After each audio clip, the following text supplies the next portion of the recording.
Regenerative for me means that it's connecting us back to life and allowing life to flourish and to get even better. While now the culture that we created, I think mainly what we lost is that focus on relationships.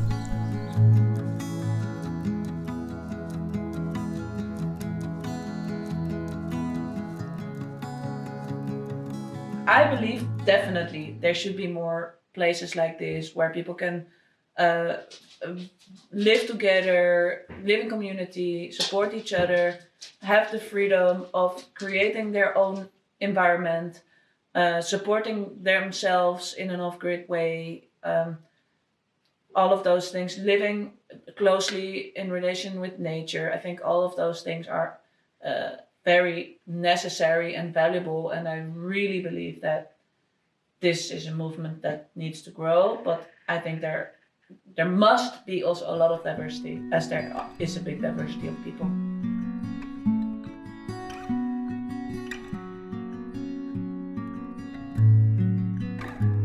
The name of this place is Centraal Wonen Het Punt.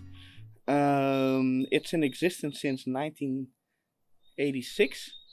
And we live here with about 90 adults and a couple of dozens of kids. We share a lot of space and time to take care of this place together. That might mean, for example, that we take care of the garden together. We have a sauna that we maintain together. When this land got squatted, right here where we're standing, this pit used to be an underground cellar because the whole terrain where we're at used to be a hospital. Yeah, I also think this is very healing, like in this in society is very individual, and I think for our species of animals, it's the natural way to live together in groups, and I guess there used to be families, but And tribes. Right. I think in the individualistic society, people do need to relearn to live together. For me, myself, being single, yeah, I think I would myself be much more lonely if I would not live here. So, yeah, I think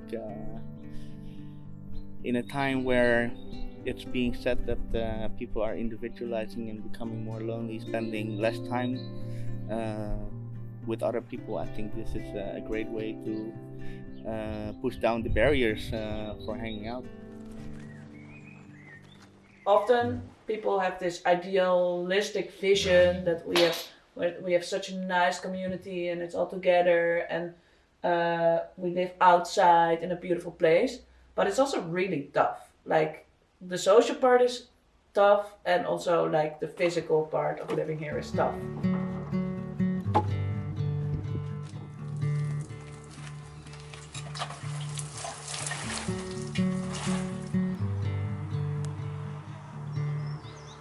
Having unsustainable agriculture affects all of us. So in the end, we will end up with degraded soils that are not able to produce our food anymore, or it produces food but it's not nutritious anymore, or it contains contaminants. For instance, PFAS is now everywhere in the soil. So regenerative farming has these aims to take care of people, planet, profit, like the sustainability definition, but it doesn't prescribe how. So the farmers are free how to get there. And an example is to keep your soil covered with plants throughout the whole year. So that means that after the harvest of the crop, you plant a green manure, for instance, that keeps also the soil covered during the winter. And that helps to prevent nutrient leaching during winter. It helps to keep the soil structure good. A food forest is a polyculture of trees and shrubs and herbaceous plants that are edible. There's not a single month in the year where we don't have a crop. And because of this immense diversity, there's always a lot of abundance to harvest. And I feel this is also makes the food forest a balanced system, because there's not a lot of energy output at one go. So it's also spread over the year and over the times. And with climate change coming up, it also makes me feel safe, because if one thing fails, then there's 140 others. And I think that's the kind of system that we have to work towards. We expect increased periods of drought. We expect extreme rainfall. And we cannot fix that. This natural soil structure has to be good in order to cope with that. So we risk, if really extrapolating it, I think we risk our food security in the end. What I enjoy most is to see food growing in its context.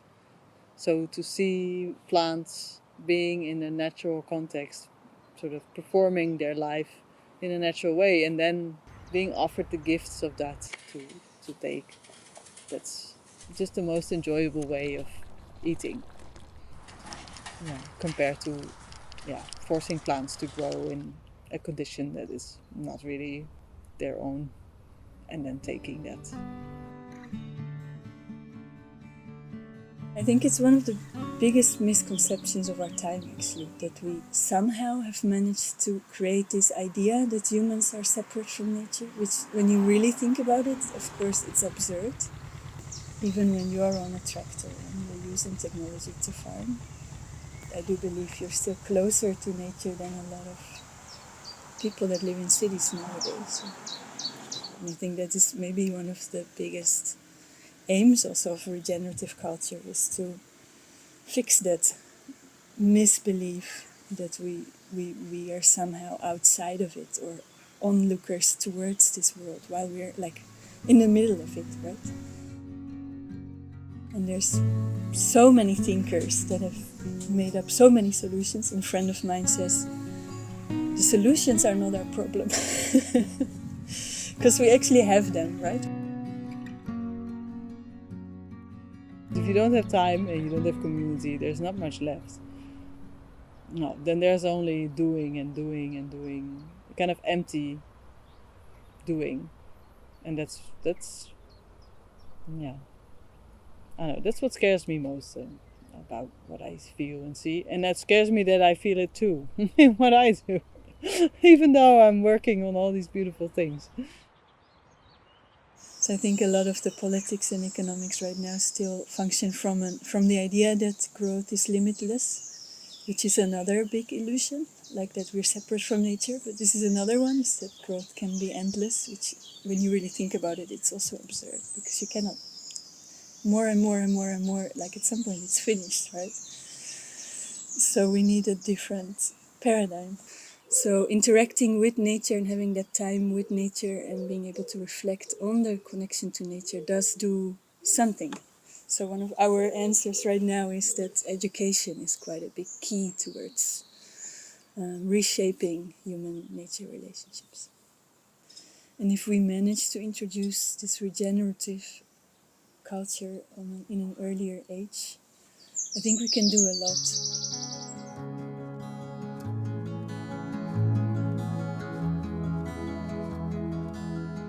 I think a nice way to go about it is to think about, how can I create more life through what I do? So whether that's food or what you wear or where you live. And this can be small acts of care, taking care of the birds in your garden, or taking care of the plants in your garden, or interacting nicely with also people and with yourself, not to forget. And I feel that's a very nice compass, life-giving.